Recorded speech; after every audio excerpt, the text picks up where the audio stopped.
Hey guys, what's up? It's me, Thomas. Today we are here with a new channel, actually. This one's on the channel Goji Center. And this dude's all about the kaiju and the Godzillas. Well, you know, it's Godzilla. Basically, there's a lot of titans, a lot of kaiju. You'd be surprised. Today, we're actually here with his latest video called Can Godzilla Really Stop the Rumbling? Now, if you don't know that, watch Attack on Titan. You'll be surprised what it is. I'm just gonna let this video speak for itself. This dude's been on here for 2 years, but he's definitely killing it right now. So go check him out. Be sure to like, subscribe for more. Let's see if Godzilla can stop the rumbling. In this episode, legendary Godzilla will be tasked to stop one of the most destructive cataclysms in history. An apocalyptic event set to destroy all life on Earth in the most devastating and horrifying way imaginable. Yep. This, ladies and gentlemen, the army of Colossals rumbling. Today we will focus on the challenges that the G-Man will face upon colliding with entire legions of colossal titans, and discuss Godzilla's preferred strategies that will either end this rumbling once and for all, or possibly get him killed. Will the G-Man prevail and establish order once again on the planet, or will he perish with the rest? All this and more in today's episode, Legendary Godzilla versus the Rumbling. Let's first explain what the rumbling actually is. In the global hit anime known as Attack on Titan, we are introduced to an island known as Paradis, home of a group of people known as the Eldians. This place's most notable structures were these 3 walls that provided refuge for its inhabitants. This particular set of structures will be very important in this episode, so pay close attention. This said rumbling is an event that is triggered by a supernatural being known as the Founding Titan, which would unleash legions of massive humanoid creatures known as Colossal Titans. These would then proceed to trample everything in their path, causing death, destruction, and inevitable doom on the rest of the inhabitants of the world. What exactly are these things? As their name suggests, colossal, or sometimes referred to as Colossus Titans, are gigantic, skinless humanoid beings that are around 60 meters in height. Each of these has regenerative attributes, capable of regenerating lost limbs, organs, and anything severely damaged from cuts or explosives. But the rumbling isn't just made up of a few of these. To say there are many more is an understatement. Back to these walls. Turns out that these 50-meter defensive structures were actually made up of many colossal titans that hardened into the shape of these walls. So now we can see that we aren't dealing with thousands of these, but potentially hundreds of thousands of colossal titans waiting to be unleashed. We know what some of you are thinking. It was said by an individual known as Carl Fritz that there were tens of millions. This was most likely an exaggeration, as well as William Tyburn's statement that there were millions as well. We really can't Well, to be fair, prophets do tend to exaggerate. I mean, yeesh. So, yeah, rumbling, not good news. I mean, I'm not sure what would happen if they attacked today, but oh boy. Like, especially if we don't have, like, any knowledge of Attack on Titan in the show. Oof. I mean, I don't think any of us would realize, oh, yep, go for the net, easy. But, eesh. Yeah, and, oof. Moving along. Take this at face value, since the number doesn't add up. Here at Goji, we did you guys a favor and made a rough estimate on how many colossal titans would fit inside these walls. We won't bore you with all the math involved, but we went ahead and figured that these walls would most likely fit anywhere between 573 to 590,000 colossal titans. Although large, these massive creatures would move at speeds faster than a sprinting human, and even faster than a galloping horse. One of the commanders of the Survey Corps even claimed the rumbling could travel 600 kilometers inland within half a day, which puts their speed at around 50 kilometers per hour. Now that we have a good estimate of how many colossal titans Godzilla will face, let's now enter the simulation platform. Number 1, the first encounter. Here we go. Will Godzilla even care about the destruction of mankind? Well, that depends. In the past, the G-Man has been a bit nonchalant when witnessing humans get killed as collateral damage. He's killed his fair share himself as well. To answer this question and to find out whether or not he'll get pissed at the rumbling, we need to understand his role in the planet, which is to maintain balance, equilibrium on AKA Earth. not protect us, Anything just that make sure contributes the to the Earth's safe. well-being of the Earth will be on Godzilla's good side, and anything that does not will face his wrath. In this scenario, the rumbling will begin here, the island of Madagascar. Oh, you thought the world of Attack on Titan is just random splotches of land? Watch this. that? In order to hit the mainland, this army of colossal titans will have to cross the Mozambique Channel and head towards the African mainland. The objective: destroy all human life outside of this body of land. The side effects of having tons of colossal titans swimming about are going to be quite devastating. These titans emit extremely hot gases that take form as steam. These in turn will cause the surrounding water to boil, literally cooking all life forms near the surface of the water along the rumbling's trajectory, turning the ocean into a salty fish soup.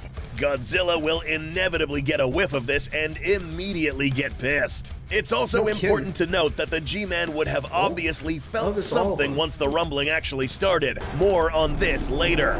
But now we can bring up the fact that this kaiju is actually in tune and almost synced with the ocean itself. It can literally feel this happening, and the sting of death would have been detected thousands of miles away. The G-Man has now detected this disturbance and now heads towards the incoming rumbling. In the latest episode, we see that the entire Global Alliance lined up their fleet to face the incoming rumbling, armed with the latest up-to-date military technology. Similar to some of the super weapons seen in War Thunder, our sponsor. The most comprehensive vehicle combat game ever made. Focused in the World War II and Cold War era and featuring an astonishing 2,000 authentic vehicles, planes, copters, ships in dynamic PvP battles. Each of these incredibly detailed vehicles will be at your disposal on PC, Xbox, and PS5. But they aren't just detailed, the gameplay is also very realistic. Here, vehicles will suffer real damage to their targeted components and crew instead of just hitting any part of the vehicle. An X-ray damage shows exactly what happens to the craft if it was hit in a specific area. You have no flying experience? Well, no problem, dude. With this game's intuitive mouse aim mode, you can fly this craft with nothing more than a mouse and keyboard. We tested this out, and we gotta say that with these 4K resolution graphics, sound effects, and epic music, you'll feel like you went back in time. So far, the F-14 Tomcat has been performing pretty well. Try this out with some good headphones, a big screen, and with these graphics and sound effects, you'll never want to stop playing. You can play for free by clicking on this link to download the game. But you guys are lucky because Goji Center viewers get multiple premium vehicles, premium account, boosters, and more by just clicking on that link below. Thanks to War Thunder for sponsoring this video, and now let's get back to these colossal titans. As Godzilla heads toward the rumbling, we can be sure that the G-Man will waste no time taking the long route. He's taking shortcuts. If the rumbling takes place in the MonsterVerse cinematic universe, Godzilla will leverage vortexes that are located in the oceans. These allow Titans to travel from point A to point B in record time, similar to how he did this in King of the Monsters. This will allow Godzilla to get there faster and fight some of these colossal titans in a more favorable arena: water. Well, to be fair, he would be able to get there fast enough. As he said, soon the ocean, so... And honestly, I don't think I'd even need to learn. Just... Probably should be easy to, kill him off. I mean, I know it's not like, say, on the levels of, like, King Ghidorah, but he's good. I'll give him credit, but let's see how the encounter actually goes. Wouldn't be surprised if Godzilla actually won. Except this water is boiling hot. Will this be a problem for Godzilla? Yeah, absolutely not. boiling. It is actually a lot more likely that the insides of Godzilla are a lot hotter than the surrounding boiling water. This is because the G-Man's biology can be described as thermonuclear, powered by an internal biological nuclear reactor of sorts that keeps this Titan alive and also aids in the powering of his most important weapon of all, his atomic breath. There was no doubt that Godzilla would almost have to rely on this weapon if he were ever to stand a chance here, which brings the question, could Godzilla defeat all of these 570,000 plus colossal titans absent atomic breath? We know the G-Man's melee prowess is almost second to none. These things are basically half his height, which means that these would easily be dispatched on both land and sea. On land, the G-Man could rely on his impressive set of jaws, clawed hands, and a sledgehammer of a tail that would tear these things apart. On water, Godzilla would have to just swim through them, leveraging his sharp dorsals with his dorsal slice maneuver. The problem with this is that it would take the G-Man weeks or even months to catch up and destroy every single individual Colossal Titan without taking any breaks, only to turn back and find that these things will regenerate after getting all cut up. Oh yeah, if you didn't know, the only way to effectively kill these types of Titans is a cut through the nape. And even with Godzilla's habit of cutting off heads, this will take too long a time to kill all Colossal Titans. This is where the atomic breath comes into play. But can Godzilla kill all the Colossal Titans with atomic breath? We would like to say yes, but that all depends on several factors, such as how spaced out or densely packed they are in a given area, how they are arranged, and how far this atomic breath can reach. In GVK, we witnessed Godzilla literally aim towards the center of the Earth and blast a hole through the crust and mantle, reaching the surface of the hollow Earth. But how much atomic breath was this, and how far did it reach? The crust of the Earth can vary in depth anywhere from 5 to 100 kilometers, depending on where you're standing. The mantle can reach depths of up to 2,900 kilometers. Why is this information important? Well, if we compare this distance to the added lengths of all the walls in Paradise Island, which in turn gives us a good estimate of how many Colossal Titans would fill this distance, we see that if we line up all the Colossal Titans side by side, this would still be a larger distance than what Godzilla blasted through in Hong Kong. Admittedly, stone, sediments, metal, and molten rock are a lot more difficult to blast through than tall, fleshy monsters. Yet this distance is still many times shorter than this line of Titans. Godzilla could probably wipe out most of the Colossal Titans, but would be heavily, if not totally, depleted of energy at the end. And that's assuming these Titans are all at once placed in a single line. Remember, if Godzilla takes a break and recovers, the remainder of the Colossal Titans would continue their warpath of destruction. So perhaps trying to take out every single one of these Titans is not the best idea. Would Godzilla figure this out? Yes, and here's why. Number 2, the Alphas. Once the G-Man encounters hundreds of thousands of swimming Titans, he'll first gauge the threat by destroying a few of them with the atomic ray. Godzilla's habit of aiming at the head will appear again, allowing him to destroy the napes of each of these Colossal Titans, preventing them from regenerating again. But upon looking at the horizon and seeing the plethora of Colossal Titans, the G-Man now has a decision to make. Waste his time trying to take out all of these smaller Titans, or going to the source of the problem. That's right, Alpha Titans such as Godzilla process things more differently than you might think. Upon seeing how all of these creatures are moving with a single purpose, he'll immediately confirm that there is in fact something else controlling these Titans. Something is telling them what to do. Another leader. Another alpha. If you know legendary Godzilla, you'll know where this is going. One of Godzilla's many attributes is the ability to detect other Alpha Titans around the globe, or at least determine the existence of another giant monster assuming a leadership role. In the past, we've seen a similar scenario where the G-Man determined that this janitor swarm was actually led by a larger specimen. By observing their behaviors, Godzilla was quickly able to determine that there is in fact someone behind all of this. And instead of wasting its atomic breath and energy on 500,000 of these Colossal Titans, he's heading for the source. Godzilla will now try to take out the Founding Titan. Now, it is quite possible that this Founding Titan could literally be anywhere, which means getting to it would be an uphill battle of pushing through hundreds of thousands of Colossal Titans, and at this point it could have already made landfall. In this scenario, Godzilla pushes through tons of Colossal Titans, cutting through them like a hot knife through butter, blasting his way through walls of meat, leaving piles of burnt flesh in his wake. At last, the G-Man has reached the Founding Titan, but is met with a nasty surprise. This thing is a lot bigger than he imagined. The man controlling this massive creature is known as Eren Yeager, who just recently acquired the full power of the Founding Titan, and whose Titan's embodiment resembles something never seen before. This eccentric shape possibly is a result of Eren's head being detached from his body upon transformation, creating this long, massive line of rib-like structure. There are no real concrete official sizes, but by observing how it compares to the surrounding colossal titans, we can conclude that Eren's founding titan towers over Godzilla at approximately 350 meters in height. Yeah, that's taller than the Eiffel Tower, and anywhere between. And that's actually true. Like, okay, imagine this. Like, Eren's not dumb. Like, let's be real. He started this whole rumbling because, well, I think he was just angry at the world. Like I said, I haven't watched Attack on Titan in a while, so I don't know why he started the rumbling. So, yeah. Basically, basically, Eren's just pissed at the world and now wants to use the, rumbling as a way of revenge. It gets pretty nasty, if you know what I mean. Like I said, haven't watched Attack on Titan in a while, so anyway. Between 800 to 900 meters in length. Godzilla is now dwarfed, but size is the least of things here. This thing has some serious abilities up its sleeve. Eren Yeager holds 3 of the 9 Titans, the Founding, Attack, and Warhammer Titan.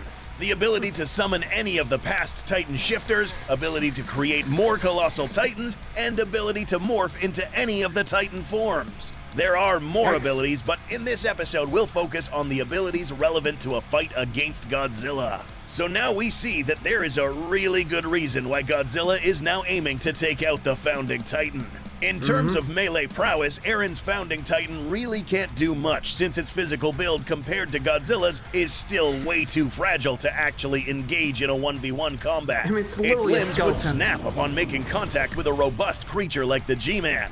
Even if Eren does morph into any of the other Titan forms, Godzilla would still be able to physically outclass any of these 9 Titan forms. So what can Eren's Founding Titan do against Godzilla, and how will the G-Man react upon seeing such a monstrosity of a Titan? Let's find out.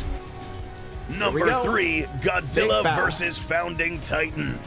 Godzilla first lets out a roar of defiance against the much larger Founding Titan, and begins to charge its atomic breath while running to get a closer look to assess this threat and look for weaknesses. But as Godzilla begins to close the distance, this Titan triggers one of his many abilities, Hardened Spikes. This natural hardening ability is courtesy of the Warhammer Titan, allowing this shifter to create almost any sort of structure and weapon such as spikes. These can grow pretty large. They're made out of hardened Titan flesh. But while these could possibly pierce, there is no guarantee that these could cause lethal damage to an extremely dense Titan like the G-Man.